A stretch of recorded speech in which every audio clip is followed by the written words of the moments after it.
अब बात नहीं। तो नेक्स्ट आपका टॉपिक रहेगा time, speed and distance. Time,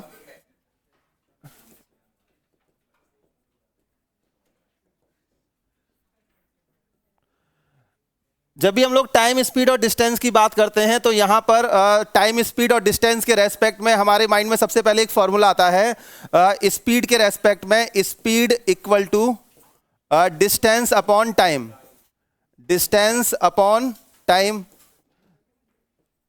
तो इस फॉर्मूले से हम लोग क्या समझते हैं कि यहां पर जो स्पीड है वो किस पे डिपेंड करेगी, डिस्टेंस पर और टाइम पर।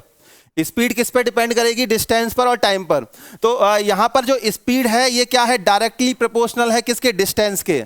अगर स्पीड डिस्टेंस अगर हम बढ़ा देंगे तो एक पर्टिकुलर टाइम में, फिक्स टाइम में आपको अगर किसी जगह से दूसरी जगह जाना है तो आपका टाइम भी क्या करेगा, इंक्रीज कर जाएगा। जैसे जैसे डिस्टेंस इंक्रीज करेंगे टाइम भी, आपकी स्पीड क्या करेगी, इंक्रीज करेगी। इसी के अकॉर्डिंग जब हम डिस्टेंस को डिक्रीज कर देंगे, डिस्टेंस को जब डिक्रीज करते हैं और अगर टाइम कांस्टेंट है तो आपका स्पीड क्या होगी, उसी टाइम में अगर आपको पहुंचना है तो स्पीड कम करनी पड़ेगी। ऐसे ही स्पीड जो है वो इन्वर्सली प्रोपोर्शनल होती है किसके, टाइम के। स्पीड जो है वो इन्वर्सली प्रोपोर्शनल होगी किसके, टाइम के। अगर स्पीड अगर हम बढ़ा देते हैं तो टाइम क्या कर जाएगा, आपका डिक्रीज कर जाएगा। अगर किसी एक जगह से दूसरी जगह पर जाना है, डिस्टेंस कांस्टेंट है, तो स्पीड अगर बढ़ेगी तो टाइम आपका क्या हो जाएगा, कम हो जाएगा। ऐसे ही अगर आपको स्पीड अगर आप कम कर देते हैं तो टाइम क्या हो जाएगा, आपका बढ़ जाएगा एक जगह से दूसरी जगह पहुंचने के लिए। तो सबसे पहले टाइम, स्पीड और डिस्टेंस का जो बेसिक रिलेशन है वो आपका स्पीड, डिस्टेंस और टाइम के लिए ये रहेगा। अगर हम बात करते हैं टाइम एंड वर्क की, तो टाइम एंड वर्क में जो टाइम की यूनिट थी हम लोग डे और आवर के रेस्पेक्ट में ले रहे थे। यहां पर जो टाइम की यूनिट है वो आपकी आवर में हो सकती है, आवर में, इसके अलावा आपका सेकेंड में या मिनट में। तो टाइम की जो यूनिट यहां पर रहेगी वो आवर, मिनट और सेकेंड के रेस्पेक्ट में आपको गिवन होगी, ठीक है। इसी के साथ साथ अगर हम बात करते हैं डिस्टेंस की, तो डिस्टेंस आपकी हो सकता है किलोमीटर के रेस्पेक्ट में दे दी जाए या मीटर के रेस्पेक्ट में दे दी जाए, ठीक है। किलोमीटर या मीटर के रेस्पेक्ट में आपको डिस्टेंस दे दी जाए। और अगर स्पीड की बात करते हैं तो उसके भी आपका स्पीड की जो यूनिट रहेगी वो आपका किलोमीटर पर आवर हो सकती है या आपका मीटर पर सेकंड के रेस्पेक्ट में आपको दी जाती है।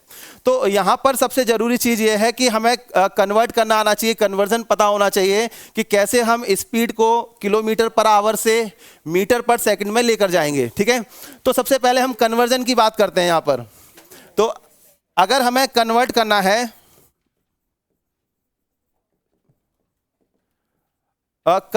है, किससे, किलोमीटर पर आवर से मीटर पर सेकंड में, मीटर पर सेकंड में, तो 1 किलोमीटर में कितने आपके 1000 मीटर होंगे और 1 आवर में आपके कितने सेकंड होंगे। अगर हम सेकंड की बात करते हैं तो सेकंड कितने होंगे आपके 60 × 60, ये सेकंड के रेस्पेक्ट में। जब हम इसको सिंप्लीफाई करेंगे तो ये कितना आएगा आपका 5/18, ये किस में चेंज हो जाएगा, मीटर पर सेकंड में। तो जब भी आपको किलोमीटर पर आवर से मीटर पर सेकंड में जाना होगा तो आपको मल्टीप्लाई करना पड़ता है किससे, 5/18 से, ठीक है। तो यहाँ मल्टीप्लाई होता है किससे, 5/18 से। और जब हम इसके रिवर्स चलते हैं, रिवर्स का मतलब जैसे अगर हमें अगर जाना है मीटर पर सेकंड से किलोमीटर पर आवर में, किलोमीटर पर आवर में, तो 1 मीटर में अगर आपके किलोमीटर की बात की जाए तो 1 मीटर में कितने किलोमीटर होंगे, 1/1000। जैसे आपका 1000 में आपका मीटर होते हैं आपके 1 किलोमीटर में, तो 1 मीटर में कितने किलोमीटर हो जाएंगे, 1/1000। ऐसे ही अगर हम सेकंड की बात करते हैं तो ये 1/60 × 60 यानी कि 3600। इसको जब रिवर्स करेंगे तो हमारा सॉल्व करने पर हमें क्या रेशियो मिलेगा, 18/5, और ये किस में कन्वर्ट हो जाएगा, किलोमीटर पर आवर के रेस्पेक्ट में। तो जब भी आपको मीटर पर सेकंड से किलोमीटर पर आवर में जाना है तो मल्टीप्लाई करना पड़ता है किससे, 18/5 से। ये बात सभी के समझ में आ रही है।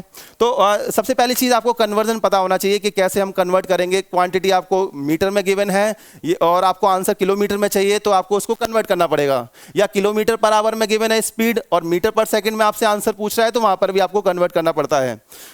इसको याद रखने का तरीका कैसे याद रखेंगे किलोमीटर पर आवर क्या है, एक लार्ज क्वांटिटी है। लार्ज से स्मॉल की तरफ जाएंगे तो 5 आपका स्मॉल नंबर ऊपर रहेगा, लार्ज वाला नंबर क्या रहेगा, नीचे रहेगा। 5/18 आपका जो रेशियो मिलेगा वो इसके कंपैरिजन में क्या होता है, लेस होता है। ऐसे ही मीटर पर सेकंड से किलोमीटर पर आवर में जाना है तो यहाँ पर आप स्मॉल क्वांटिटी से लार्ज क्वांटिटी की तरफ जा रहे हैं तो 18 वाला नंबर ऊपर पहुंच जाएगा और 5 नीचे आ जाएगा।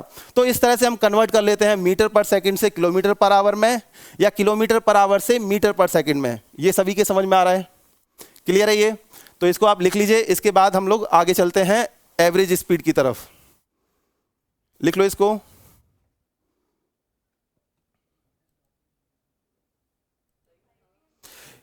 इसके आगे हम लोग बात करेंगे एवरेज स्पीड के कॉन्सेप्ट की। तो आगे हेडिंग डालेंगे एवरेज स्पीड।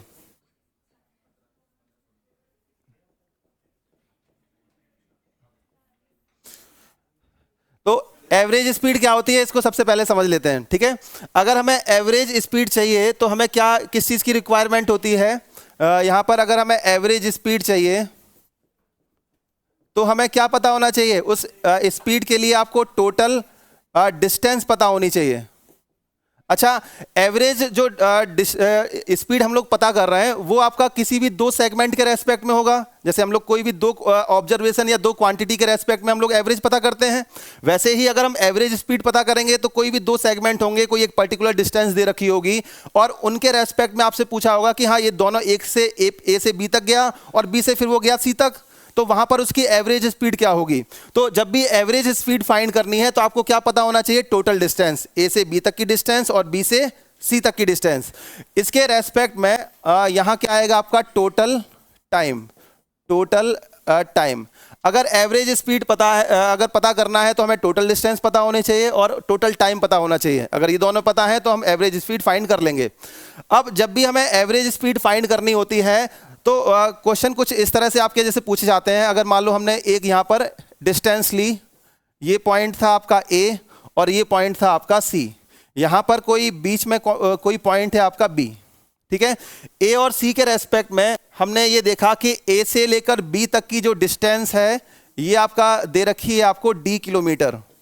क्या गिवन है आपकी? D kilometre. ऐसे ही बी से सी तक की जो डिस्टेंस है ये भी आपको सेम अगर मान लो दे दी जाए डी किलोमीटर। डी किलोमीटर मतलब ए से बी तक की जो डिस्टेंस है वो भी डी है और बी से सी तक की डिस्टेंस क्या है? वो भी डी है। अब ए से जब बी तक कोई पर्सन आपका मूव करता है तो हो सकता है वो आपका पैदल चल के जा रहा हो या साइकिल से जा रहा हो, तब उस समय उसकी स्पीड थी कुछ x किलोमीटर पर आवर करके, इस तरीके से।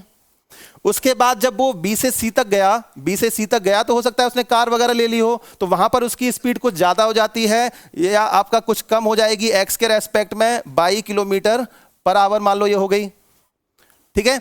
तो ए से बी तक वो पहुंचा, डी डिस्टेंस कितना? x किलोमीटर पर आवर की स्पीड से। बी से सी तक गया, डी डिस्टेंस कवर की उसने 22 किलोमीटर पर आवर की स्पीड से। आपसे क्वेश्चन पूछा जाता है एवरेज स्पीड क्या होगी उस पर्सन की ए से सी तक पहुंचने के लिए। तो जब हमें एवरेज स्पीड फाइंड करनी है, यहां पर हमें क्या फाइंड करना है? Average speed. तो एवरेज स्पीड के लिए हमें क्या चाहिए? एवरेज स्पीड क्या चाहिए? Total distance. टोटल डिस्टेंस कहां से कहां तक? ए से बी तक और बी से सी तक। ए से बी तक और बी से सी तक, इसको हमें डिवाइड कर देना है किससे? टोटल टाइम से। अब टोटल टाइम आपका क्या यहां पर गिवन है? आपको ये स्पीड गिवन है x किलोमीटर पर आवर और ये आपका स्पीड गिवन है 22 किलोमीटर पर आवर। अगर मान लो ये बोलता कि ए से वो बी तक गया और उसको टाइम लगा x आवर का और बी से सी तक गया उसको टाइम लगा कितना? 22 आवर का, तो आप बड़े आराम से एवरेज स्पीड निकाल देते कि d plus d upon x plus y करके आ जाता आंसर। लेकिन यहां पर आपको टाइम ना देकर उसने क्या दे रखा है? स्पीड दे रखा है। स्पीड गिवन है, डिस्टेंस पता है, तो क्या आप टाइम फाइंड कर सकते हैं? टाइम इक्वल टू क्या आ जाएगा आपका? Distance upon speed. तो ये डिस्टेंस आपका कितनी है? d अपॉन में कितना आएगा? x प्लस ये d अपॉन में क्या आएगा? 22 आ जाएगा। ये ए से लेकर बी तक की आपका जो टाइम है उसके रेस्पेक्ट में हमने कैलकुलेट किया है टाइम को, डिस्टेंस और स्पीड के रेस्पेक्ट में। ऐसे ही बी से सी तक का जो टाइम है ये भी डिस्टेंस और स्पीड के रेस्पेक्ट में हमने कैलकुलेट किया। अब इसमें हमने देखा ये आ गया क्या आपका? 2d, और इन दोनों में से जब हमने d को बाहर कॉमन लिया तो ये हमें क्या मिला आपका? x plus 22 upon x y. LCM लेकर डायरेक्ट सॉल्व कर दिया, कोई दिक्कत तो नहीं है। अब इसमें इस d से ये d काट देंगे हम और इस एक्स वाई को ऊपर लेकर जाएंगे तो हमें एक फॉर्मूला मिलता है 2x y upon x plus y. 2x y upon x plus y. तो ये हमारा क्या है, डायरेक्ट फॉर्मूला है, ये डायरेक्ट मेथड है। किसी भी आपका दो सेगमेंट के रेस्पेक्ट में अगर डिस्टेंस सेम है, अगर डिस्टेंस सेम है तो स्पीड के लिए आपको अगर एवरेज स्पीड फाइंड करना है तो आप x बाई को डायरेक्ट मल्टीप्लाई कर देंगे 2x बाई और डिवाइड कर देंगे किससे, x प्लस बाई के सम से। तो आपको क्या पता लग जाएगा, वहां पर एवरेज स्पीड पता लग जाएगी। ये समझ में आ रहा है सभी के? हाँ, डिफरेंट हुआ तो आपका डी की जगह कुछ और आ जाएगा, यहां पर डी की जगह कुछ और आ जाएगा, तब ये फॉर्मूला नहीं लगेगा डायरेक्ट, तब ये फॉर्मूला डायरेक्ट नहीं लगेगा उसमें। फिर आपको डी और डी, ये तरीका यही रहेगा आपका सॉल्व करने का। यहां से आपका जो टोटल डिस्टेंस है वो आप कैलकुलेट करोगे, उसके रेस्पेक्ट में आप टाइम कैलकुलेट करोगे, डिवाइड करके जो भी आंसर आएगा न्यूमेरिकल वैल्यू की फॉर्म में आपको आंसर मिल जाएगा उसका। समझ में आ गया सभी के कि नहीं आ गया? तो ये एवरेज स्पीड है टू सेगमेंट के रेस्पेक्ट में जब आपका डिस्टेंस सेम है और स्पीड गिवन है। तो एवरेज स्पीड क्या होती है आपका 2x y upon x plus by. ये सभी को क्लियर है? ठीक है। अब ये तो था आपका टू सेगमेंट के रेस्पेक्ट में। अगर मान लो हमें ये डिस्टेंस आपका इस तरह से थ्री सेगमेंट के रेस्पेक्ट में दे दी जाए, जैसे ए से लेकर ये वाला पॉइंट हमने ले लिया कौन सा, डी, इस तरीके से। अब यहां पर हमने मान लिया पॉइंट आपका एक बी है और ये वाला पॉइंट मान लिया हमने क्या, सी। ठीक है। अब A B C D, B C और सी डी के बीच की अगर डिस्टेंस अगर आपको सेम कर दी जाए कि ये डिस्टेंस आपने ले ली डी किलोमीटर, ये भी आपने ले ली डिस्टेंस कितनी, डी किलोमीटर, और ये भी डिस्टेंस आपने ले ली डी किलोमीटर। यहां पर ए से बी तक की स्पीड कितनी थी, x किलोमीटर पर आवर। यहां बी से सी तक की distance y kilometre per hour, और सी से डी तक की डिस्टेंस ये कितनी है, z किलोमीटर पर आवर। तो क्या आप यहां पर एवरेज स्पीड पता कर सकते हैं, एवरेज स्पीड? अब यहां डिस्टेंस अगर सेम है तो जब आप इसको कैलकुलेट करोगे तो कैलकुलेट करने का तरीका तो यही है, लेकिन डिस्टेंस सेम के रेस्पेक्ट में आपको एक फाइनली एक फॉर्मूला मिलेगा। एक फाइनली क्या मिलेगा आपको, एक फॉर्मूला मिलेगा। ठीक है। और वो फॉर्मूला क्या होगा उसको हम डायरेक्ट लिख देते हैं। यहां पर आएगा आपका 3x by Z, 3x by Z divide में यहां पर आपका x by plus y Z plus z x. तो ये आपका क्या आएगा, एवरेज स्पीड का फॉर्मूला। कैलकुलेट कर लेना, आपको यही आंसर मिल जाएगा। कैलकुलेट कर लेना, यही आंसर मिल जाएगा। डी से डी कट जाएगा जैसे यहां पर कटा था। अब ये 3 सेगमेंट में डिवाइड है तो यहां पर 3xyz आ गया, 2 सेगमेंट में डिवाइड था तो 2xy आया था, डिवाइड में आपका यहां पर क्या था, x प्लस वाई था, यहाँ x y y z plus z x. ये आपका मल्टीप्लाई की फॉर्म में आएगा। ये सभी को क्लियर है? सभी को क्लियर है? अब इस पर बेस्ड कुछ एग्जांपल देख लेते हैं। ये कॉन्सेप्ट आपका फर्स्ट कॉन्सेप्ट था एवरेज का, जिसमें हमने एवरेज स्पीड फाइंड करना सीखा। और एवरेज स्पीड के रेस्पेक्ट में अगर मान लो डिस्टेंस सेम है तो हमने फाइंड करना सीखा। अगर डिस्टेंस अलग होगी तो सॉल्व करने का तरीका यही रहेगा, तरीका यही रहेगा। ठीक है। लेकिन अगर मान लो डिस्टेंस सेम है तो आपको फिर पूरा अप्लाई करने की जरूरत नहीं है, आपका सिंपल इस फॉर्मूले से आपको आंसर मिल जाएगा इसका। ठीक है। चलिए इसको नोट कर लो, फिर इसके क्वेश्चन पर आते हैं।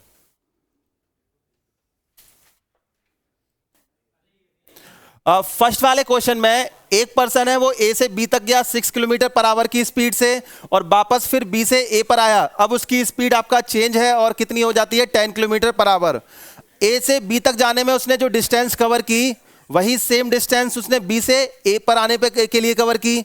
तो यहां पर डिस्टेंस सेम है, स्पीड अलग अलग है। वहां पर इससे पिछले वाले हमने कॉन्सेप्ट में क्या देखा था, ए से बी तक गया था और फिर बी से सी तक गया था, वहां पर डिस्टेंस सेम थी। यहां पर क्या है, बस डिस्टेंस फोल्ड हो गई इस तरह से, ए से बी तक और बी से ए तक। तो यहां अगर एवरेज स्पीड फाइंड करनी है तो इसके लिए भी हम लोग same formula 2x y upon x plus y use कर सकते हैं।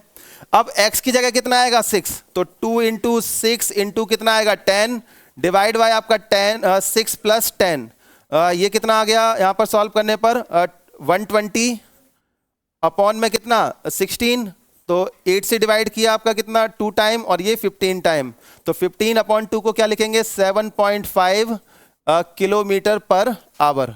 तो आंसर कितना आएगा इसका 7.5 किलोमीटर पर आवर, फर्स्ट वाले क्वेश्चन का।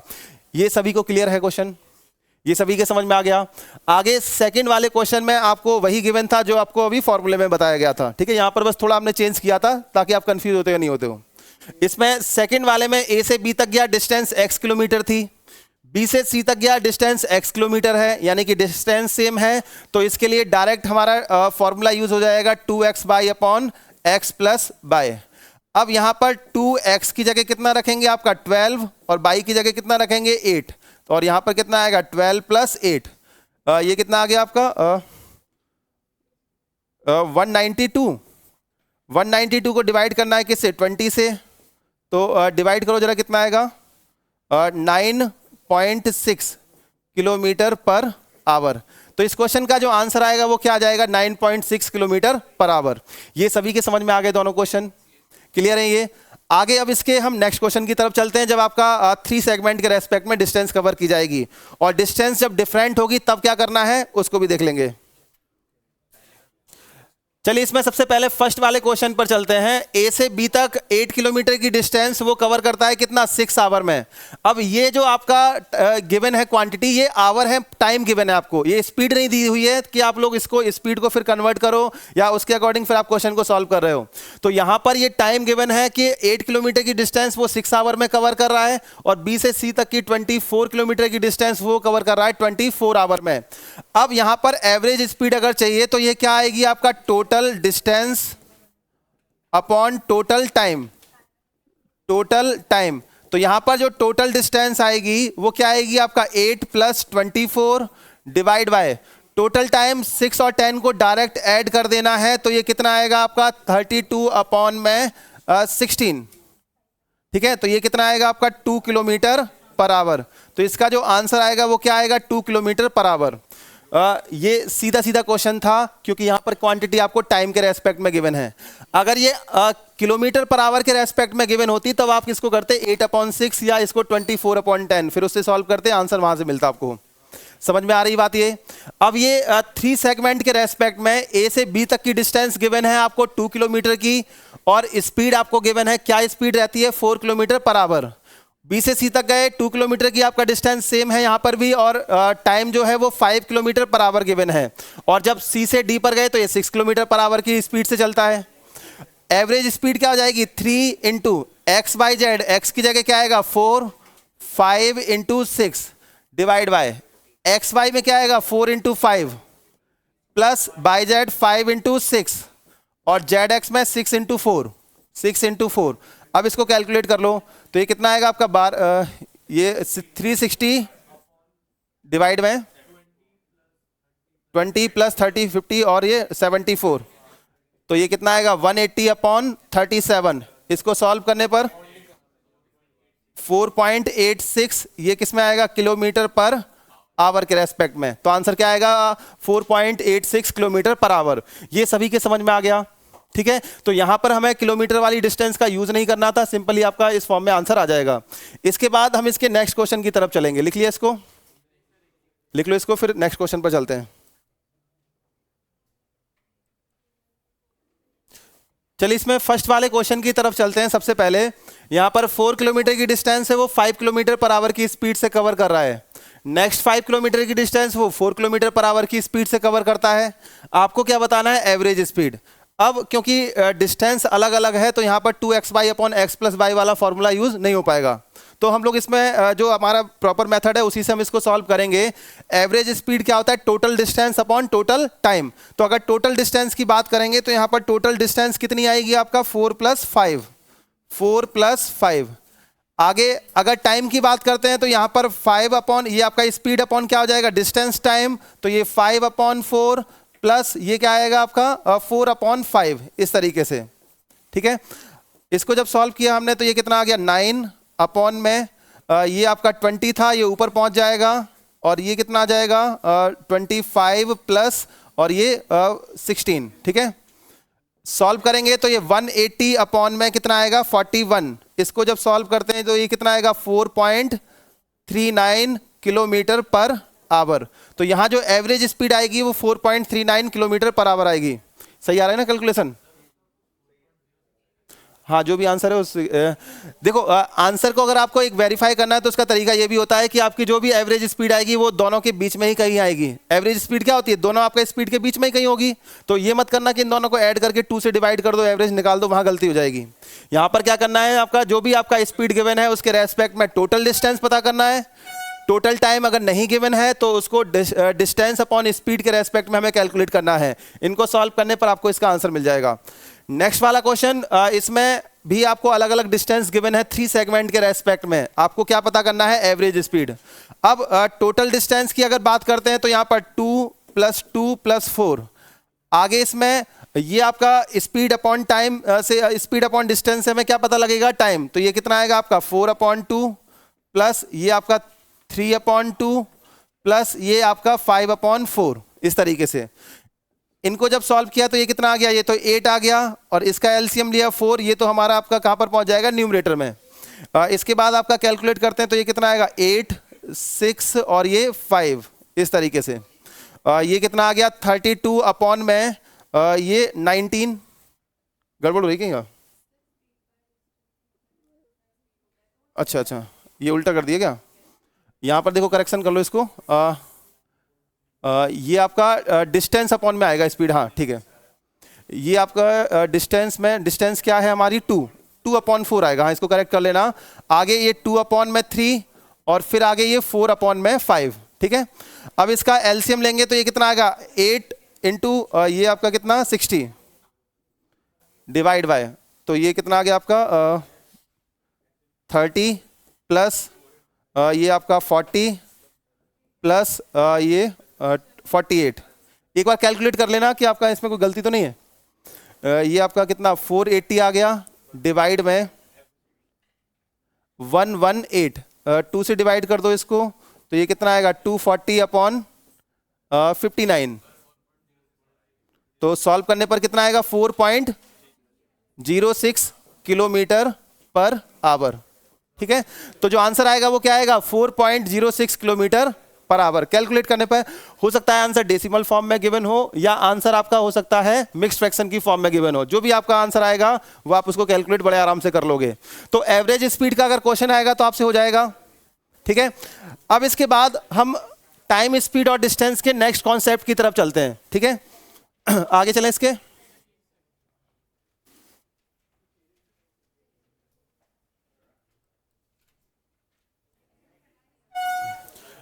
टाइम, स्पीड और डिस्टेंस का जो नेक्स्ट कॉन्सेप्ट है वो हमारा स्मॉल और लार्ज ऑब्जेक्ट के रेस्पेक्ट में है, ठीक है। तो यहां पर हम बात कर रहे हैं आपका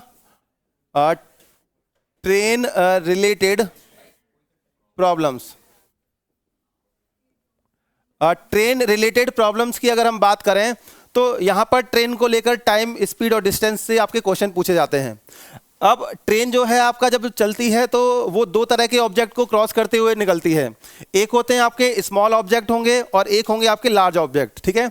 तो यहाँ पर 2 तरह के ऑब्जेक्ट को वो क्रॉस करते हुए निकलेगी ट्रेन जब भी चलती है।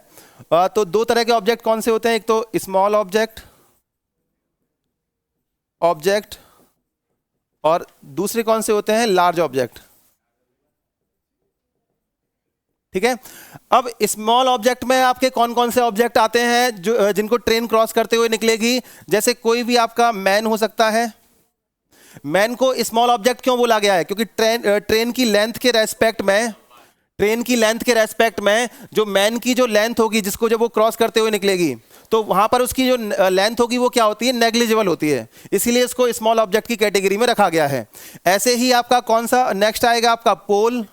जब भी कोई पोल को क्रॉस करते हुए ट्रेन निकलेगी तो पोल की जो लेंथ होगी, आपका पोल की जो विड्थ होगी वो आपका क्या होगी, ट्रेन की लेंथ के रेस्पेक्ट में नेग्लिजिबल रहती है। तो यहां पर पोल है, इसको भी हमने स्मॉल ऑब्जेक्ट के अंदर कंसीडर किया है।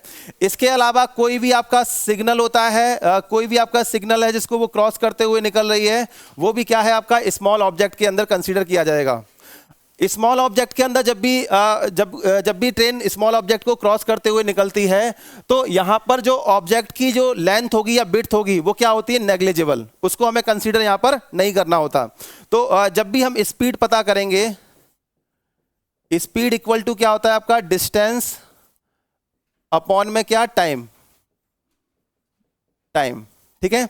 अब स्पीड जब हम ट्रेन की पता करते हैं तो यहां पर जो डिस्टेंस है, डिस्टेंस किसकी, जब भी आप किसी ऑब्जेक्ट को क्रॉस कर रहे हैं तो जो ऑब्जेक्ट आपका दूसरे ऑब्जेक्ट को क्रॉस कर रहा होता है तो यहां पर वो बात की जा रही है, उसकी लेंथ की बात की जाती है।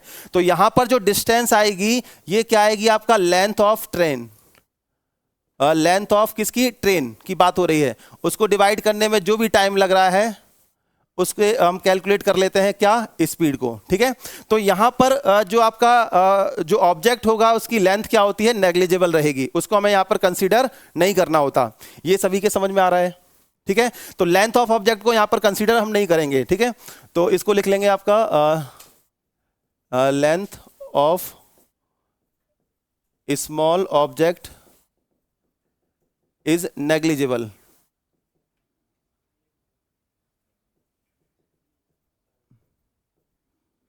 Length of object is negligible. लेकिन जब भी ट्रेन लार्ज ऑब्जेक्ट को क्रॉस करते हुए निकलेगी, लार्ज ऑब्जेक्ट के अंदर कौन से आपके ऑब्जेक्ट आ जाते हैं, जैसे आपका ट्रेन क्रॉस कर रही है, किसी भी ट्रेन को क्रॉस करती है किसी दूसरी ट्रेन को। ठीक है, जब भी एक ट्रेन दूसरी ट्रेन को क्रॉस करेगी तो वो आपका लार्ज ऑब्जेक्ट के अंदर आ जाएगा, क्योंकि ट्रेन की उसकी भी कुछ लेंथ रही होगी और दूसरी ट्रेन है उसकी भी आपका कोई ना कोई लेंथ रही होगी, उसको हम नेग्लेक्ट नहीं कर सकते। तो ट्रेन हो सकता है वो क्रॉस कर रही हो किसको, एक प्लेटफॉर्म को। प्लेटफॉर्म की भी जो लेंथ होती है वो ट्रेन की लेंथ के रेस्पेक्ट में क्या होगा, नेग्लिजिबल नहीं होगी, उसको भी हमें आपका वहां पर कंसीडर करना पड़ता है। तो यहां जो आपका ट्रेन की लेंथ हमें लेनी है, प्लेटफॉर्म की लेंथ है, उसको भी हमें आपका यहां पर कंसीडर करना होता है। इसके साथ साथ ब्रिज की अगर हम बात करते हैं, ब्रिज या टनल जिसको वो क्रॉस करते हुए निकलती है, तो ये सारे क्या है आपके लार्ज ऑब्जेक्ट के अंदर आ जाते हैं। ठीक है, तो यहां पर जो लेंथ ऑफ ऑब्जेक्ट होगा, length of large object is considered in total length, total distance। ठीक है, तो यहां पर लेंथ आपका जो ऑब्जेक्ट रहेगा उसकी जो लेंथ होगी वो कंसीडर की जाती है किसमें, टोटल डिस्टेंस के अंदर। तो जब भी आपको यहां पर स्पीड फाइंड करनी है, स्पीड फाइंड करनी है, तो उसके लिए आपको क्या पता होना चाहिए, आपका डिस्टेंस पता होनी चाहिए, टोटल डिस्टेंस, और इसको हमें डिवाइड कर देना है किससे, आपका टोटल टाइम से। टोटल टाइम से, या टाइम से केवल यहां पर टोटल की जगह केवल टाइम लिख लो, वो ज्यादा अच्छा रहेगा समझने के लिए। तो यहां पर इसको डिवाइड करना है किससे, टाइम से। अब डिस्टेंस की अगर हम बात करते हैं तो ट्रेन की कुछ लेंथ रही होगी, तो यहां पर आपका लेंथ ऑफ ट्रेन सबसे हमने कंसीडर की, इसमें ऐड कर दिया किसमें, इसमें जो भी आपका ऑब्जेक्ट है जिसको वो क्रॉस करते हुए निकल रही है, अगर वो लार्ज ऑब्जेक्ट है तो उसकी लेंथ को हमें क्या करना पड़ता है, ऐड करना पड़ता है लेंथ ऑफ ऑब्जेक्ट, और उसको डिवाइड करना है किससे, टाइम से। उसको डिवाइड करना है किससे, टाइम से। तो हमें क्या पता लग जाएगा, स्पीड पता लग जाएगी उस ऑब्जेक्ट के रेस्पेक्ट में। जैसे आप इसको एज्यूम भी कर सकते हो, जब भी कोई ट्रेन है किसी प्लेटफॉर्म को अगर क्रॉस करते हुए निकलेगी, ठीक है, तो ऐसा तो है नहीं कि किसी एक पॉइंट को वो क्रॉस करते हुए निकल रही है, उसको क्रॉस करना है पूरा प्लेटफॉर्म। जब आपका ट्रेन एंटर करेगी आपका उस प्लेटफॉर्म के अंदर, तो उसकी लेंथ अपनी जो आपकी जो डिस्टेंस उसको ट्रेवल करनी है वो किसके इक्वल होगी, वो उस प्लेटफॉर्म की लेंथ के ही तो इक्वल होगी। और लेंथ के उसमें और उसमें अपनी खुद की डिस्टेंस जो है, अपनी लेंथ है, वो भी आपका उसको क्या करनी है, पूरी कवर करते हुए आगे निकलना है। तो यहां पर जो स्पीड फाइंड करते हैं वो टोटल डिस्टेंस अपॉन टाइम के रेस्पेक्ट में आपको ऑब्जेक्ट की लेंथ यहां पर कंसीडर करनी होती है। तो ये ट्रेन रिलेटेड प्रॉब्लम का बेसिक कॉन्सेप्ट है। अब इस पर क्वेश्चन किस तरह से पूछे जाते हैं उसको हम और देख लेते हैं, इसको पहले नोट कर लो। फर्स्ट वाले पर आते हैं सबसे पहले, ठीक है, आंसर मैच कर लेना कि आपका सही है गलत है। फर्स्ट वाले क्वेश्चन में इंफॉर्मेशन आपको गिवन है कि अ train cross the signal in 10 second. तो यहां पर ट्रेन है वो किसी सिग्नल को 10 सेकंड में क्या कर जाती है, क्रॉस कर जाती है, और उसकी स्पीड क्या है, 90 किलोमीटर पर आवर। अब टाइम है वो सेकंड में गिवन है, जबकि स्पीड किलोमीटर पर आवर में। तो आपको दोनों क्वांटिटी को क्या करना है, सेम करना है। तो सबसे पहले हम क्या करेंगे, इसमें जो भी स्पीड गिवन है उसको हम कन्वर्ट कर लेंगे मीटर पर सेकंड में। 90 किलोमीटर पर आवर से जब मीटर पर सेकंड में जाएंगे तो क्या करेंगे, 5/18 से मल्टीप्लाई। ठीक है, तो 18 से इसको कट किया कितना, 5, तो ये कितना आ गया, 25 मीटर पर सेकंड। तो सबसे पहला काम यह है कि हमने स्पीड को कन्वर्ट कर लिया मीटर पर सेकंड में, क्योंकि यहां पर रिक्वायरमेंट थी। अगर मान लो डायरेक्ट मीटर पर सेकंड में स्पीड गिवन होती तब तो हमें इसको कन्वर्ट करने की फिर जरूरत नहीं थी। सबसे पहले स्पीड फाइंड कर ली, तो आपको क्या फाइंड करना है, जो स्पीड है, speed equal to small object के रेस्पेक्ट में लेंथ ऑफ ट्रेन को डिवाइड करना है किससे, टाइम से, टाइम से। तो यहां पर स्पीड कितनी है, 25 equal to length of train को LT से हमने डिनोट किया है, टाइम कितना दे रखा है, 10 सेकेंड। तो लेंथ ऑफ ट्रेन कितनी आ जाएगी 250 मीटर। तो लेंथ ऑफ ट्रेन कितनी आ जाएगी 250 मीटर। ये बात सभी के समझ में आ रही है? हाँ, ये 250 मीटर आ गई।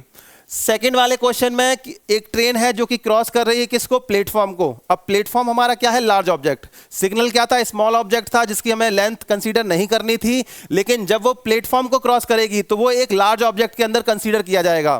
तो लार्ज ऑब्जेक्ट के रेस्पेक्ट में जब हम यहां पर सबसे पहला काम क्या है कि जो स्पीड गिवन है इसको किलोमीटर पर आवर से मीटर पर सेकंड में कन्वर्ट कर लेते हैं। किलोमीटर पर आवर से मीटर पर सेकंड में 5/18 से मल्टीप्लाई, तो ये कितना आ गया 20 मीटर पर सेकंड। सबसे पहला काम आपने कन्वर्ट करने को लिया। अब आपको पता है स्पीड इक्वल टू क्या होता है, डिस्टेंस अपॉन टाइम। तो यहां पर स्पीड इक्वल टू, अब जो टोटल डिस्टेंस आएगी वो क्या आएगी, length of train plus length of क्या आएगा, प्लेटफॉर्म, और उसको डिवाइड कर देना है किससे, टोटल टाइम से, जो भी आपका टाइम गिवन होगा उसके रेस्पेक्ट में। स्पीड 20, लेंथ ऑफ ट्रेन आपको फाइंड करनी है, और प्लेटफॉर्म की जो डिस्टेंस है वो दे रखी है 150। तो यहाँ पर लेंथ ऑफ ट्रेन प्लस 150 और इसको डिवाइड कर दिया किससे, टाइम से, और टाइम कितना दे रखा है 25। इसको हम LT प्लस 150 क्रॉस मल्टीप्लाई करेंगे तो यहाँ पर ये किसके इक्वल आएगा, 500 के। तो लेंथ ऑफ ट्रेन कितनी आ जाएगी 350 मीटर।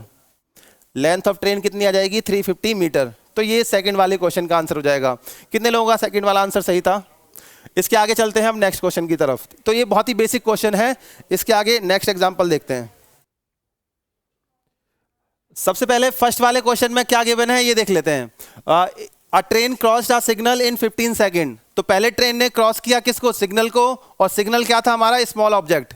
स्मॉल ऑब्जेक्ट के रेस्पेक्ट में जो ऑब्जेक्ट की लेंथ है वो क्या होती है, नेग्लिजिबल। ठीक है, अब टाइम आपको पता है सर्टेन स्पीड से आपका वो क्या कर रही है, क्रॉस कर रही है। तो यहां आपको सबसे पहले ये देखना है कि लेंथ ऑफ ट्रेन का स्पीड से क्या रिलेशन है। अब दूसरे टाइम में आपका उसी स्पीड से क्या कर रही है, ट्रेन क्रॉस कर रही है किसको, एक प्लेटफॉर्म को, जिसकी लेंथ है वो प्लेटफॉर्म की ट्रेन की लेंथ का क्या है 1.5 टाइम्स है। तो यहां पर आप 1.5 टाइम्स लेंथ लेंगे किसकी, प्लेटफॉर्म की, और किसके रेस्पेक्ट में, लेंथ ऑफ ट्रेन के रेस्पेक्ट में। तो जो वैल्यू आपने पहले फाइंड की थी उसको उठाकर आपको बस यहां पर रखना है। ठीक है, दूसरी चीज, एक क्वेश्चन में एक फॉर्मूले को दो बार यूज करने के बजाय हम लोग इसको और भी आसान तरीके से कर सकते हैं इसको। जैसे अगर हम मान के चलें लेंथ ऑफ ट्रेन क्या है LT, ठीक है, इसको ट्रेन ने क्रॉस किया किसी सर्टेन स्पीड से कितने टाइम में, 15 सेकंड में। 15 सेकंड में क्रॉस कर लिया। अब जो ट्रेन की लेंथ, अब जो ट्रेन क्रॉस कर रही है वो किसको कर रही है, प्लेटफॉर्म को। प्लेटफॉर्म की लेंथ क्या है 1.5 टाइम्स है किसके, आपका लेंथ ऑफ ट्रेन के। अब जो टोटल डिस्टेंस हो जाएगी वो क्या हो जाएगी, LT प्लस 1.5 LT हो जाएगी। बात समझ में आ रही है? तो यहां पर लेंथ ऑफ ट्रेन, अब जो पहले टोटल डिस्टेंस क्या थी, LT थी, अब डिस्टेंस कितनी हो जाती है, LT plus 1.5 times of LT। ठीक है, क्योंकि स्पीड क्या है, सेम है, और अगर स्पीड सेम रहेगी तो डिस्टेंस होगी वो डायरेक्टली प्रोपोर्शनल होगी किसके, टाइम के। स्पीड अगर सेम होगी, हमने फॉर्मूला देखा था, स्पीड इक्वल टू क्या होता है, डिस्टेंस अपॉन टाइम। अगर स्पीड को हम कांस्टेंट कर देंगे, सेम रखेंगे, तो डिस्टेंस डायरेक्टली प्रोपोर्शनल हो जाएगा किसके, टाइम के। अब यहां पर जो लेंथ ऑफ ट्रेन है, यानी कि जो डिस्टेंस है वो आपका 1 से कितने टाइम, आपका 2.5 लेंथ ऑफ ट्रेन क्या कर गई, इंक्रीज कर गई। यानी कि 1 से 2.5 तक जाने के लिए हमने क्या किया, 2.5 से मल्टीप्लाई। 1 को 2.5 बनाने के लिए क्या करेंगे, 2.5 से मल्टीप्लाई। तो सेम इसी रेशियो में आपका जो टाइम है वो भी आपका क्या करेगा, वेरी करेगा, क्योंकि डिस्टेंस है वो डायरेक्टली प्रोपोर्शनल हो गई किसके, टाइम के। तो यहां पर हम 15 सेकंड में मल्टीप्लाई कर देंगे किसका, 2.5 का। तो आपको आंसर मिल जाएगा इसका कितना, 37.5 सेकंड। तो हमें फॉर्मूला दो बार लगाने की जरूरत नहीं पड़ेगी। फॉर्मूला दो बार लगाने की जरूरत नहीं पड़ेगी, बस थोड़ा कॉमन सेंस यूज करना है। कॉमन सेंस क्या रहेगा कि स्पीड क्या है, सेम है, सर्टेन स्पीड, यानी कि स्पीड क्या है, सेम। स्पीड सेम रहेगी तो डिस्टेंस डायरेक्टली प्रोपोर्शनल हो जाएगी किसके, टाइम के। तो अगर आप LT से 2.5 LT पर पहुंचना चाहते हैं तो मल्टीप्लाई करोगे किसने का, 2.5 का। तो उसी के रेस्पेक्ट में आपको क्या करना है, टाइम को भी 2.5 से मल्टीप्लाई कर देना है। तो आंसर कितना आ जाएगा, 37.5 सेकेंड। अब इसी तरीके से क्या आप इस वाले क्वेश्चन को सॉल्व कर पाएंगे?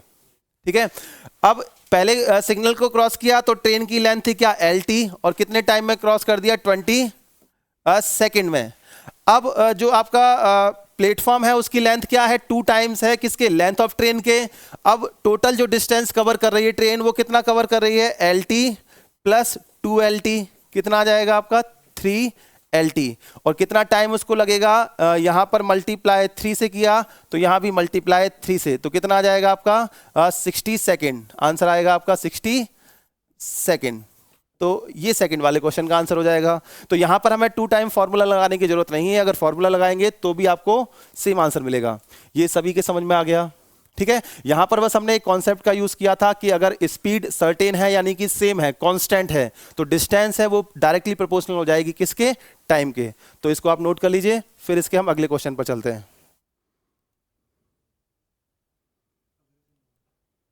वही फॉर्मूला 2 लगाना पड़ेगा। फर्स्ट वाले क्वेश्चन में आपको ये गिवन है कि 2 ट्रेन है A और B, जो कि आपका स्टार्ट करती हैं एक दूसरे के अपोजिट डायरेक्शन से, ठीक है। तो A और B आपके 2 प्लेटफॉर्म होंगे कुछ इस तरीके से। अगर यहां पर हम डायग्राम ड्रॉ करते हैं इसका, तो ये देखो A है और ये क्या है आपका B। इन दोनों की बीच की डिस्टेंस कितनी है आपका 350 किलोमीटर। अब एक ट्रेन है वो A से स्टार्ट करती है कितना 30 किलोमीटर पर आवर की स्पीड से, 30 किलोमीटर पर आवर की स्पीड से A से चलना शुरू करती है। उसी टाइम पे जो दूसरी ट्रेन है वो आपका चलना स्टार्ट करती है कहां से, B से, और उसकी स्पीड क्या है 40 kilometre per hour, 40 kilometre per hour. अब यहां पर हमें जो फाइंड करना होता है वो रिलेटिव स्पीड फाइंड करनी होती है। जैसे आपका speed equal to distance upon time हमारा फॉर्मूला था, उसमें हम नॉर्मल स्पीड रखते थे किसी भी एक ट्रेन की या किसी एक ऑब्जेक्ट की या कोई भी कार वगैरह कुछ भी हो सकती थी। यहां पर आपको क्या फाइंड करनी पड़ती है, रिलेटिव स्पीड। तो जब भी हम रिलेटिव स्पीड की बात करते हैं, रिलेटिव स्पीड, अब रिलेटिव स्पीड जैसे ए जो ट्रेन है आपका, जैसे ए से आपका आ रही है बी की तरफ और बी ट्रेन है आपका वो बी से ए की तरफ जा रही है, तो यहां पर दोनों ट्रेन की जो रिलेटिव स्पीड है वो क्या हो जाएंगी आपका, ऐड हो जाएंगी जब वो एक दूसरे के अपोजिट में आपका चलती हैं। क्योंकि आपका एक दूसरे के जब अपोजिट चलेंगी तो वहां पर दोनों को आपका कम टाइम लगेगा एक दूसरे को क्रॉस करने में, तो यहां पर जो रिलेटिव स्पीड है वो इन दोनों की क्या हो जाएगी, ऐड हो जाएगी। तो यहां हम क्या लिखेंगे, ये 30 प्लस 40, 30 प्लस 40, ठीक है। और ये कितना आएगा आपका 70 किलोमीटर पर आवर। ये सभी के समझ में आ गया। तो यहां पर रिलेटिव स्पीड कितनी आ गई, 70 किलोमीटर पर आवर। अब रिलेटिव स्पीड पता है ए और बी की, आपको क्या पता है, डिस्टेंस। आपको ये बताना है कि कितने टाइम बाद वो एक दूसरे से क्या होंगी आपका मिलेंगी। तो यहां पर अगर हम टाइम की बात करते हैं तो टाइम इक्वल टू क्या आएगा, रिलेटिव जो भी स्पीड थी आपने फाइंड की है, रिलेटिव स्पीड, उसको डिवाइड कर देंगे किससे, रिलेटिव स्पीड को डिवाइड कर देंगे किससे, आपका डिस्टेंस से। तो जो भी आपका सॉरी उल्टा हो जाएगा, आपका डिस्टेंस को डिवाइड करेंगे, हाँ। तो यहां पर जो डिस्टेंस थी उसको डिवाइड करना है किससे, रिलेटिव स्पीड से, ठीक है। तो टाइम इक्वल टू क्या आएगा, डिस्टेंस अपॉन स्पीड। तो यहां पर आपका ये क्या आएगा, रिलेटिव स्पीड। अगर डिस्टेंस की बात करें तो कितनी है आपका 350 किलोमीटर, और जो टाइम और जो रिलेटिव स्पीड है वो हमने कैलकुलेट की है कितनी, 70, ठीक है। ये 70 स्पीड कब आई, जब दोनों एक दूसरे की तरफ चल रही हैं। अगर मान लो एक दूसरे अगर अपोजिट डायरेक्शन में जा रही होती या मान लो एक ही सेम डायरेक्शन में जा रही होती ए और बी, तो आपको वहां पर स्पीड को माइनस करना पड़ता, बड़े में से छोटी वाली स्पीड को, ठीक है। तो यहां पर ये कितना आएगा 5 आवर, यानी कि 5 आवर के बाद में वो एक दूसरे से क्या करेंगी, आपका मिलेंगी, ठीक है। इसके बाद ये भी बताना था कि कितनी डिस्टेंस के बाद मिलेंगी, कहां से, ए से कितनी डिस्टेंस के बाद वो ट्रेन एक दूसरे से आपका मिल रही होंगी। तो यहां पर अगर हमें डिस्टेंस फाइंड करनी है, डिस्टेंस कहां से, ए से, तो डिस्टेंस इक्वल टू क्या आ जाएगा, स्पीड इनटू टाइम। तो यहां पर आपका जो स्पीड थी वो किसकी कंसीडर करनी पड़ेगी, ए की, क्योंकि हमें ए के रेस्पेक्ट में कैलकुलेट करनी है कि कितनी डिस्टेंस के बाद वो मिल रही है एक दूसरे से। मल्टीप्लाई करना है किससे, टाइम से, टाइम जो कि हमारा 5 आवर आया था, ठीक है। तो ये कितना आ जाएगा आपका, ये 30 मल्टीप्लाई बाय 5 इक्वल टू कितना आ गया, 150 किलोमीटर। तो ए से 150 किलोमीटर की डिस्टेंस पर वो क्या करेंगी, एक दूसरे से मिलेंगी। ये सभी के समझ में आ गया। अगर पूछा जाता बी से कितनी डिस्टेंस पर मिलेंगी, तो 40 इंटू कितना हो जाता 5, यानी कि 200 किलोमीटर पर, ठीक है। तो ये हमने टाइम पता किया कि कितने टाइम बाद वो मिल रही हैं और कितनी डिस्टेंस पर वो एक दूसरे को आपका क्या कर रही हैं, वो मिल रही हैं और क्रॉस कर रही हैं। अब इसी तरीके से सेकंड वाले क्वेश्चन को सॉल्व करना है। सेकंड वाले क्वेश्चन को एक बार ट्राई करो, सिमिलर वे में आंसर आएगा 3 आवर और डिस्टेंस 150, तो 3 आवर और 150 किलोमीटर, ये इसका आंसर आएगा। कैलकुलेट करने की जरूरत नहीं है, सिंपली कैलकुलेट हो जाएगा। इसको हम ड्रॉ कर लेते हैं, इसका डायग्राम।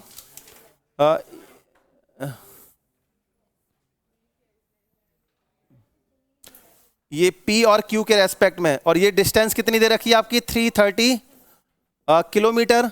अब 330 किलोमीटर के रेस्पेक्ट में अगर आप देखेंगे तो यहाँ से जो P से स्पीड थी इस ट्रेन की कितनी है 60 kilometre per hour, 60 kilometre per hour. और Q से जो स्पीड है ट्रेन की वो कितनी है आपकी यहाँ पर 50 किलोमीटर पर आवर। तो सबसे पहला काम क्या है, रिलेटिव स्पीड फाइंड करना। कितनी आ जाएगी रिलेटिव स्पीड 110, 60 प्लस 50 यानी कि 110 किलोमीटर पर आवर। तो सबसे पहले रिलेटिव स्पीड फाइंड कर ली। इस रिलेटिव स्पीड के रेस्पेक्ट में जब हम टाइम पता करते हैं तो टाइम इक्वल टू क्या आएगा, जो डिस्टेंस थी आपकी कितनी थी 330, इसको डिवाइड कर देना है किससे, हमें रिलेटिव स्पीड से, यानी कि 110 से। तो कितना आ जाएगा आंसर 3 आवर। 3 आवर के बाद वो एक दूसरे से मिल रही होंगी। अब कितनी डिस्टेंस पर मिल रही होंगी ये भी हमें फाइंड करना था। तो अगर तो अगर हमें डिस्टेंस पता करनी है, डिस्टेंस P से आपका पता कर लेते हैं। अगर हाउ मच डिस्टेंस ऐसे कर लो, फ्रॉम P कर लो, ठीक है। P से डिस्टेंस अगर पता करनी है तो P से जो स्पीड थी वो कितनी थी 60 किलोमीटर पर आवर, और टाइम कितना लग रहा था 3 आवर। तो कितना आएगा 180 किलोमीटर पर किलोमीटर, हाँ। तो 180 किलोमीटर की डिस्टेंस पर वो एक दूसरे को 3 घंटे के बाद मिल रही होंगी। तो ये सभी के समझ में आ गया, क्लियर है ये? तो लिख लीजिए इसको।